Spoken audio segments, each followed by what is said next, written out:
All right, let's just jump right in, shall we? Welcome to today's Explainer. If you're the kind of person who likes to look past the surface of massive societal problems and dig right down into the roots, well, you're definitely in the right place today. We're going to be breaking down a beautifully provocative, highly analytical, and honestly, a kind of poetic socio-political piece by an author named Uluyomi Oladavid. She titled it Musings, Nigeria is in Your House. And whether you happen to live in Nigeria, North America, Europe, or literally anywhere else, the framework she lays out for understanding national dysfunction is just incredibly compelling. We're going to map out exactly how she connects massive, sweeping national crises right down to the four walls of your own living room. I actually want to start exactly where she kicks things off, because she really doesn't ease you into this. She hooks you immediately with these opening lines. Economy may be sluggish, and the youth violently idle. The forecasts may seem bleak. It's striking, it's rhythmic, and yeah, it sets a pretty bleak tone right out of the gate. She is vividly depicting a society that feels like it's just grinding to a complete halt. It's a perfect way to capture that heavy, collective anxiety we all kind of feel when we look at the news and just see a wall of negativity about the state of our nation. But before we get to the core of her argument, we really need to understand the lens she's looking through. In her own words, she says, I am a Nigerian, and I love people. I'm concerned about global development and transformation. It's absolutely crucial to note that she isn't writing this from a place of malice or just to complain. It comes from a deep, genuine care for her country. Her ultimate goal is to generate real solutions and influence policy. So, as we walk through this explainer, we have to view these heavy critiques through her unique perspective, a perspective of someone who desperately wants to see her homeland, and honestly global society at large, transform and succeed. All right, moving into our first major section here, a nation's bleak forecast, focusing on the macro problems. So look at how methodically she catalogs a nation's failures. She doesn't just stick to the abstract 30,000-foot view. She observes everything from massive macro-level stuff like unbearable inflation and a sluggish economy, all the way down to the physical, tangible reality of wasting farm goods and underpowered processing plants. It's like a domino effect. She's identifying a complete breakdown in the supply chain of a society. From the soaring cost of living draining people's wallets down to the actual food rotting because the infrastructure to support it is totally failing. And honestly, she doesn't stop with just the money side of things. She moves straight into the structural and political rot. She points out increasing foreign debt and high interest rates. But notice how impartially she calls out the human element here, an irresponsible government paired with perverse legislation and systemic corruption. What's so fascinating is that she's not just pointing a partisan finger at one specific politician or party. She frames this as a total systemic collapse. In fact, in her piece, she pairs insensitive leaders right alongside wandering followers. She is highlighting a complete breakdown in the basic social contract between those who govern and those who are governed. Now, this structural rot inevitably bleeds into the everyday social fabric. It's one thing to debate foreign debt, right? It's a whole different thing to talk about the schools our kids go to. She describes a society where the decay has seeped straight into the classrooms and the local neighborhoods. Overworked teachers, bullied pupils, dangerous streets. She outlines waning moral values and a culture that has just gone stale. What she's showing us is that when those massive macro-level systems fail, it doesn't just result in bad GDP numbers. It results in a broken, dangerous, and frankly exhausting day-to-day existence for the average person.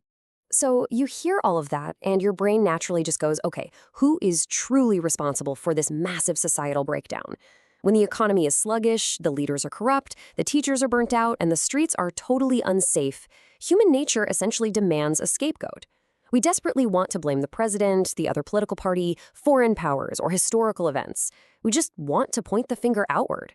But she absolutely does not let us do that. Instead, she hits the reader with this haunting, rhythmic refrain. But you made it so.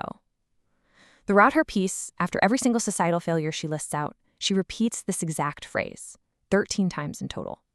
The cost of living may be rising, but you made it so. The streets may be dangerous, but you made it so. It is a stunning rhetorical device. She literally takes the massive weight of a nation's collapse and drops it squarely onto the shoulders of the individual reading the words. She's shifting the blame entirely away from some abstract them and forcing us to look right at the you. Which brings us to the core of her entire argument, Section 2, the household decision unit, funneling the macro down to the micro. This brilliantly illustrates her core philosophy. On one side, we've got those towering, terrifying macro failures we just talked about, But on the other side, we have the micro causes. At the very end of her post, she uses these specific tags to categorize her work, phrases like decision theory, individual decision-making unit, and households first. By contrasting these giant national crises with highly personal, micro-level concepts, she is visually and conceptually laying out her thesis. Massive national crises are actually built from the ground up. A corrupt government doesn't just magically fall out of the sky, right? It is the aggregate result of millions and millions of flawed individual decision-making units. And to really drive this home, she traces this societal rot straight through the places we live and work every single day. She talks about brutally competitive firms with gruesome people policies. That's the corporate world. But then she steps right through the front door of your house. She mentions absent-minded parents and hyperactive little ones with attention spans below the poverty line. She is making this national crisis incredibly personal. The corruption happening in the capital city is inextricably linked to the parent ignoring their child in the living room. It's a harsh, uncompromising mirror she's holding up to us. She even goes so far as to challenge our attempts to fix things. Towards the end, she writes, "The solutions may be impractical, but you made it so." This is such a fascinating layer to her argument. We complain all the time that the policies proposed to fix our nations are flawed or just impossible to pull off. Well, she argues that even the failure of potential solutions lies squarely on our shoulders. If a solution is impractical, it's because the populace, those individual decision-making units, lack the discipline, the moral fortitude, or just the willingness to actually execute it. Okay, so how do we actually fix this? That leads us right into our final section, stopping the blame game and generating solutions. Based on those thematic tags she deliberately left for us, we can actually construct her actionable roadmap for transformation. Step 1, stop the blame game. You simply cannot fix what you refuse to take responsibility for. Step 2, adopt a stakeholder mentality. That means realizing you hold a genuine share in your society's outcome. You aren't just a passive consumer of your nation's politics. Step 3, cultivate a solutions mindset. Stop just listing out the problems. And finally, step 4, focus on households first. She fundamentally believes that if a society is going to leapfrog its current bleak state, that leap doesn't start in the halls of parliament, it starts right at your own kitchen table. So the really crucial takeaway here is this brilliant play on words she uses. In economics, inward-looking policies usually refer to a country focusing on its own domestic production instead of foreign trade. But she uses inward-looking policies to mean something entirely different. True change, in her view, originates from personal accountability within your own four walls. You want a less corrupt government? Stop cutting ethical corners at your own job. You want a better educated populace? Stop being an absent-minded parent. The policy must literally look inward, at you.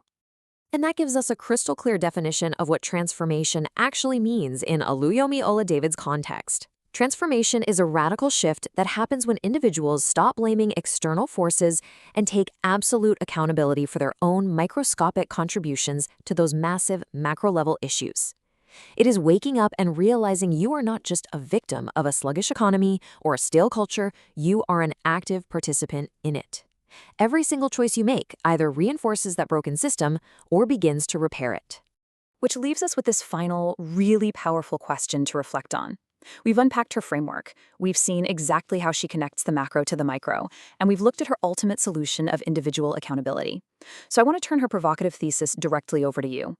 Look around your living room, look at your workplace, look at your daily routines. If your nation is quite literally in your house, what are you currently building?